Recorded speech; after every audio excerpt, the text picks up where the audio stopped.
পারে, এটা রাজপথে দীর্ঘদিন পথ চলতে চলতে একটা দলের প্রতি আরেকজন রাজনীতিবিদ নেতাকর্মীর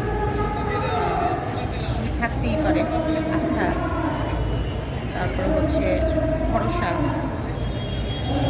যাই হোক, আমরা দীর্ঘদিন বাংলাদেশ এমডিতে ছিলাম, এখন গণ অধিকার পরিষদে যোগ দিয়েছি।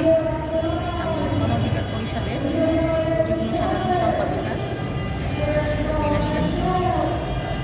গণ অধিকার পরিষদে যোগ দিয়ে আমার খুবই ভালো লাগছে যে আমি ডাকসুর ভিপি নুরুল হক নূর ভাইয়ের দলের হয়ে কাজ করতে পারছি এবং নুরু ভাই, রাশেদ ভাই, ফারুক হাসান ভাই, তারা আমাকে সুন্দর একটা জায়গা করে দিয়েছেন তাদের পাশাপাশি থেকে জনগণের হয়ে কাজ করার জন্য। আমি তাদের মতো নেতাদের পাশে থেকে নিজেকে খুবই গর্বিত মনে করছি এবং ডাকসুর ভিপি নুরুল হক নূর ভাই দীর্ঘদিন জনগণের পাশে সে যেভাবে থেকেছে, কোনো নিজের স্বার্থ ছাড়া, শুধু নির্যাতন অত্যাচার এগুলো সহ্য করে, কোনো স্বার্থ ছাড়া, কোনো লোক ছাড়া আজও সে সেভাবেই আছে। 5ই আগস্টের পরে অনেকের অনেক রকম রূপ বদলে গেছে, আপনারা দেখেছেন। ডাকসুর ভিপি নুরুল হক নূর ভাইয়ের রূপ এখন বদলে যায়নি, আগামীতেও যাবে না। সে জনগণের নেতা। আমরা অনেক দিন পরে দেশে নিঃস্বার্থে জনগণের সাথে কাজ করছে, নিজের জন্য নয়। আপনারা দেখছেন দীর্ঘদিন এখনো ফ্যাসিস্ট হাসিনা যাওয়ার পরে অন্তর্বর্তীকালীন সরকারের হয়ে পক্ষ নিচ্ছে না। সে ফ্যাসিস্ট হাসিনার বিপক্ষে যেভাবে কথা বলেছেন, সবসময় রাজপথে থেকেছেন জনগণের স্বার্থে, জনগণের জন্য। এখনও তিনি ঠিক অন্তর্বর্তীকালীন সরকারের বিপক্ষেই কথা বলছে, জনগণের হয়ে কথা বলছে, জনগণের লড়াই সে লড়তে চাচ্ছে, জনগণের পক্ষে সে ভোটের অধিকারের জন্য এখন লড়াই করছে। আপনারা দেখেছেন চট্টগ্রামের মেয়রকে নির্বাচিত আদালত থেকে ঘোষণা দিয়ে তাকে শপথ গ্রহণ করার সুযোগ করে দিয়েছেন। আমাদের ঢাকার ইশরাক ভাইকে আদালত রায় দেওয়ার পরেও তিনি তাকে শপথ দিচ্ছেন না, তাকে দায়িত্ব বুঝে দিচ্ছেন না, জনগণের হয়ে কাজ করার সুযোগ দিচ্ছেন না। এটাই বুঝলাম না।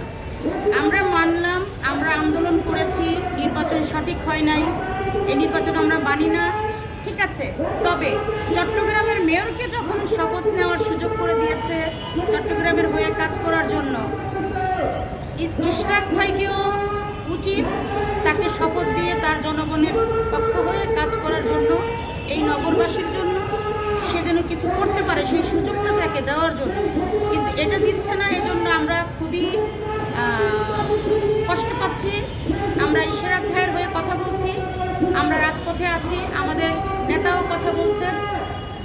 একদম আপনারা দেখেছেন গতকালকে গুলশানে এটা নিয়ে আমাদের একটা সমাবেশ হয়েছে যে ইশরাক ভাইকে যেন শপথ দেওয়া হয়, তাকে যেন জনগণের দায়িত্ব পালন করার সুযোগ দেওয়া হয়, এটা আমরা চাচ্ছি।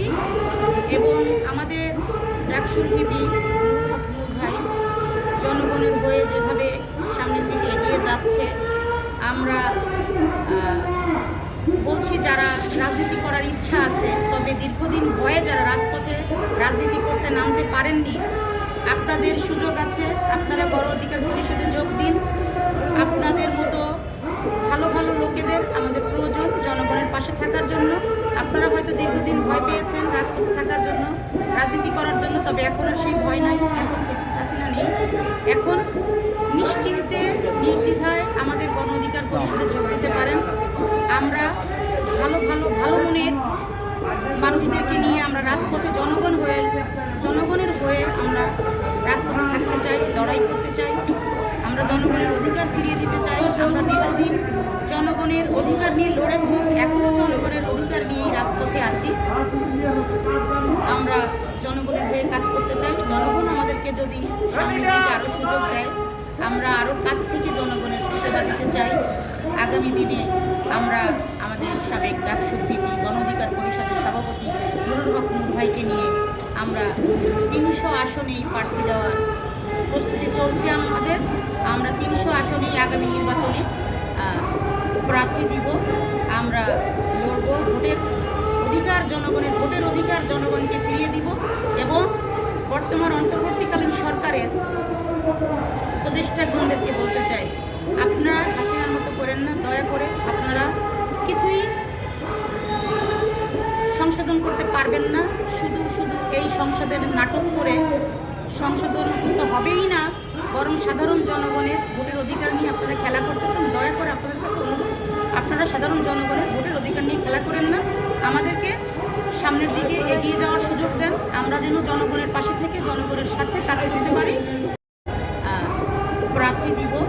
আমরা লড়ব। ভোটের অধিকার জনগণকে ফিরিয়ে দিব এবং বর্তমান অন্তর্বর্তীকালীন সরকারের উপদেষ্টাগণদেরকে বলতে চাই, আপনারা হাসিনার মতো করেন না। দয়া করে আপনারা কিছুই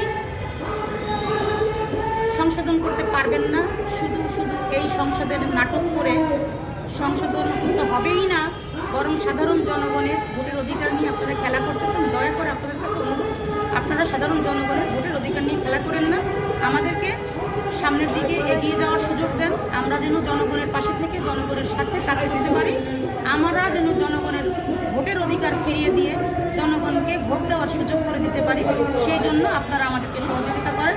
আপনারা দ্রুত নির্বাচনের তফসিল ঘোষণা করেন, রোডম্যাপ দেন, দিয়ে আপনারা কবে নির্বাচন দিবেন দয়া করে আপনারা সেটা প্রকাশ করেন। জনগণ জানুক, আমরা জানি, আমরা সেইভাবেই যেন আমরা সামনের দিকটা এগিয়ে যেতে পারি। আমরা অনির্দিষ্টকালের জন্য আমরা রাজপথে এভাবে থাকার জন্য 5ই আগস্ট আসেনি। 5ই আগস্ট এসেছিল জনগণের ভোটের অধিকার ফিরিয়ে দেওয়ার জন্য, নতুন কোনো নাটক করার জন্য না। দয়া করে উপদেষ্টাগণদেরকে, প্রধান উপদেষ্টাকে দৃষ্টি আকর্ষণ করে বলছি, আপনারা আর নতুন কোনো খেলা খেলতে চান না। দয়া করে, আমি আর এর থেকে বেশি কিছু বললাম না, তবে আগামীতে অবশ্যই অনেক কিছুই বলবো। যদি আপনারা আপনাদের এই নতুন নাটক বন্ধ না করেন, তাহলে অবশ্যই আমরা আবার রাজপথে নামব, নতুনভাবে আপনাদের বিরুদ্ধে নামব।